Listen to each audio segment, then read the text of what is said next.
Así es, muchas gracias, compañeros. Me acompaña el abogado penalista Marlon Duarte. Y es que el día de ayer, en una sesión histórica, en un pleno histórico en la Corte Suprema de Justicia, los magistrados de la Corte Suprema de Justicia se han pronunciado en desacuerdo a la reforma 181 del Código Procesal Penal, debido a que ellos manifiestan que esto le quita facultades a la Sala de lo Penal para decidir la prórroga de la prisión preventiva por más de 2 años.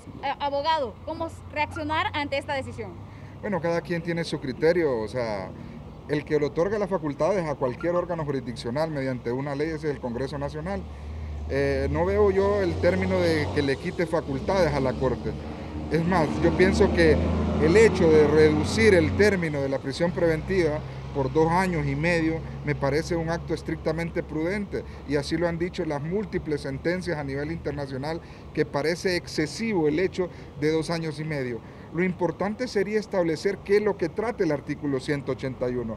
El artículo 181, exactamente en el tercer párrafo, dice que se ampliará por 6 meses cuando el Ministerio Público, óigame bien, le ponga en conocimiento a la Corte Suprema de Justicia a través de la Sala Penal que el caso es de compleja investigación, que existe un caso donde hay múltiples imputados y que se le hace muy difícil haber realizado actos o diligencias de investigación.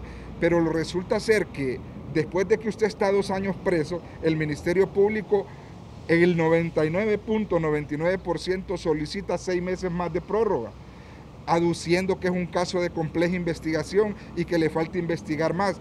Pero resulta ser que cuando usted mira el expediente de estas personas, en esos 6 meses la Fiscalía no hace absolutamente nada. Entonces nos preguntamos, ¿para qué ocupó entonces esos 6 meses? Si le dijo a la Corte que los ocupaba para hacer actos o diligencias de investigación, cuando es totalmente falso. Y los colegas que me están escuchando saben que es cierto, porque lo que hace la Fiscalía es que automáticamente, que se venzan los 2 años, automáticamente lo pide. Mi pregunta es, si la Fiscalía lo pide de manera unilateral, en la ampliación de 6 meses más, ¿por qué no le notifican a la otra parte? Ahí se violenta el derecho a la defensa del imputado, se violenta el derecho al principio de contradicción, se violenta el principio de audiencia, porque no existe ninguna audiencia. ¿Esto es para todos los delitos o solo es para algunos? Esto es para todos los delitos, o sea, la ampliación puede existir inclusive para delitos que no se encuentran en el catálogo, y eso es algo que nosotros siempre lo dijimos. La vez pasada, en una entrevista con la licenciada Ariela Cáceres, establecemos que la única manera de descongestionar los centros penales es que se reforme el artículo 184, y creo que la Corte, según lo que pude leer el día de ayer, es del mismo criterio, comparte el criterio del suscrito, en el entendido que ordena que se reforme prácticamente el artículo 184 del Código Procesal Penal. A eso íbamos, y es que bueno, el Pleno de Magistrados también el día de ayer se ha pronunciado a favor de la potencial reforma para la no obligatoriedad de aplicar la prisión preventiva según catálogo que establece el 184 del Código Procesal Penal. ¿Qué quiere decir? Hay algo muy particular en eso, Nirvana, y es el hecho de que le está diciendo al Congreso Nacional que la reforma se haga de acuerdo a las sentencias que han venido en contra de ese artículo, de ese 184, en virtud que violenta el principio de inocencia, porque prácticamente a una persona se le condena por prácticamente mediante el quantum de la pena, con una pena anticipada, por decirlo así, porque va a estar casi 2 años y medio preso, porque nunca tenemos la capacidad de ir dentro del término establecido por la ley. Entonces le dice al Congreso que lo haga a través de esas múltiples sentencias.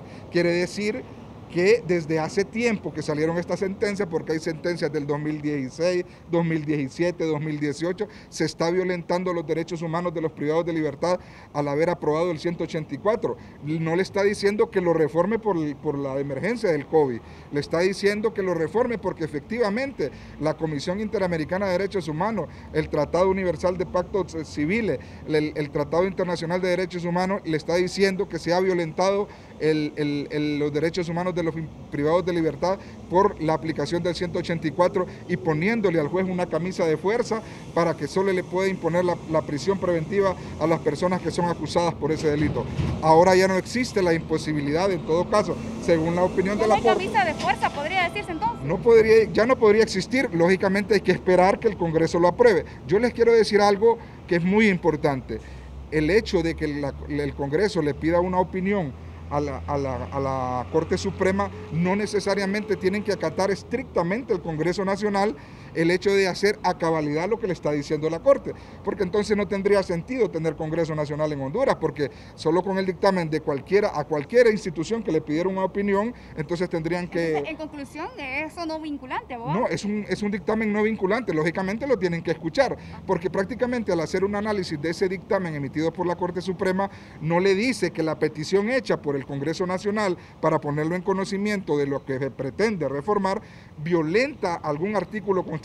En esa opinión no detalla que se violentan derechos constitucionales. Es más, le está diciendo que se están violentando en este momento derechos constitucionales en virtud que se violentan derechos humanos según la opinión de la Corte Interamericana de Derechos Humanos en relación al artículo 184. Muchas gracias, abogado Marlon Duarte, quien pues nos ha hecho un análisis amplio sobre lo que los magistrados el día de ayer en una sesión virtual histórica pues han decidido. Muy importante sus anotaciones, abogado. En cámaras de Alejandro Aguilar les informó Nirvana Velázquez.